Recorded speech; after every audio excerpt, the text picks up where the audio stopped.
Obviously, the big plays kind of stood out over the weekend, but just kind of how do you evaluate the full game, 4 quarters defensively?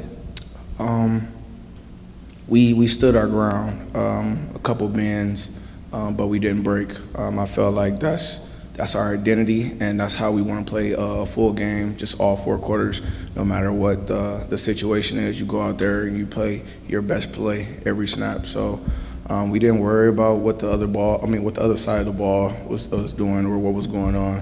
When we were off the field, we were paying attention to our corrections, things that we had to do when we stepped back on the field the next time. And I felt like every time we did that, we went out the next possession and got better. So.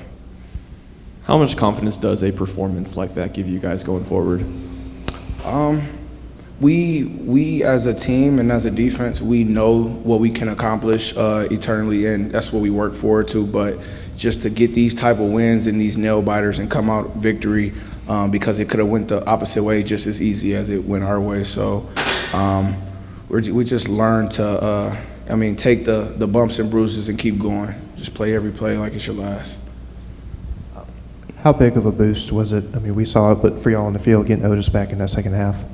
Oh man, just the leadership, his vocalness. He goes out there and he talks. He runs the defense from his side.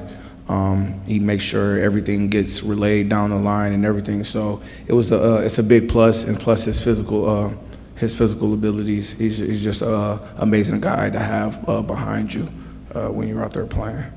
We all saw the video of Parchers in the both went viral. How was he with y'all in the locker room after once he got down there? And what was the mood like? He was fired up. It really was not too many words being said because he was kind of just yelling with excitement. But you can feel that. His energy brought us up. So I feel like he was proud of us. You ever seen that side of him before? The side that you saw in the video? No, not really. Not the jumping up and down and so happy, because usually when he's yelling at me for something I did wrong. But just seeing him, happy like that and just jumping up around and with no remorse or, don't care what's around him, what he knocks over and stuff like that. It's a good time. We want to have him have more of those feelings. The end of that game with the 51-yard gain, and then they score a touchdown that gets called back, and I think the very next play is when Ivy made his play. Who's keeping you guys composed and not too high or too low during those sorts of situations? I feel like it's our coaches, but in all, it's ourselves. We go out there and whenever we huddle together, we're telling each other, like, your play is up, like, your play is the next play, and I know it's going to come. And there's players saying that to me, and I'm saying it back to them. So we just like to keep each other heads in the game. No matter what's going on outside, like I said, every time once you step on the field, you got to play the next play like it's your last. You can't really, dwell on what's going on around you. So. They believe Davison played every snap or close to it. Just 5 games in, what are you seeing out there next to him as a freshman? The way he's kind of playing week in, week out. He's very, very mature for his age. He understands the game, and the coach that he has behind him is gearing him up to be one of the best corners that I've personally seen. He has the stature, the ability, the length, the feet work. He just got to learn how to be a vet in the game of football and learn what the offense is trying to do to attack him to where he can make more plays.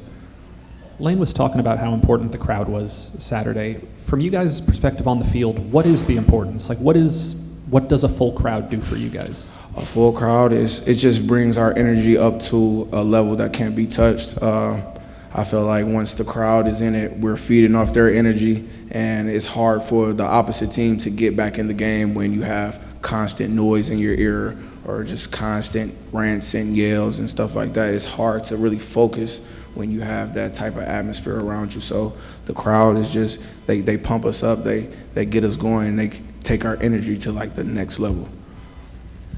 With TV, you guys kick off at all different kinds of times. There's 11, it's going to be 3 this week, 11 the next. Have you got a favorite time to kick off a game, and what do you do leading up to the game?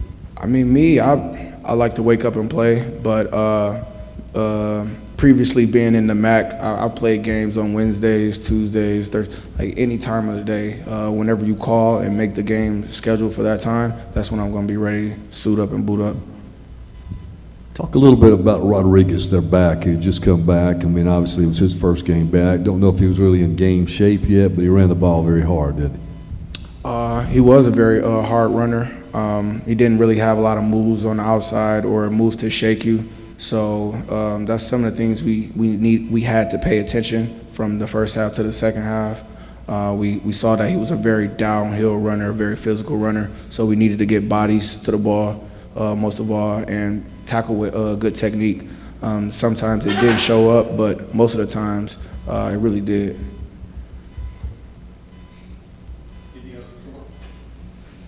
Thank you.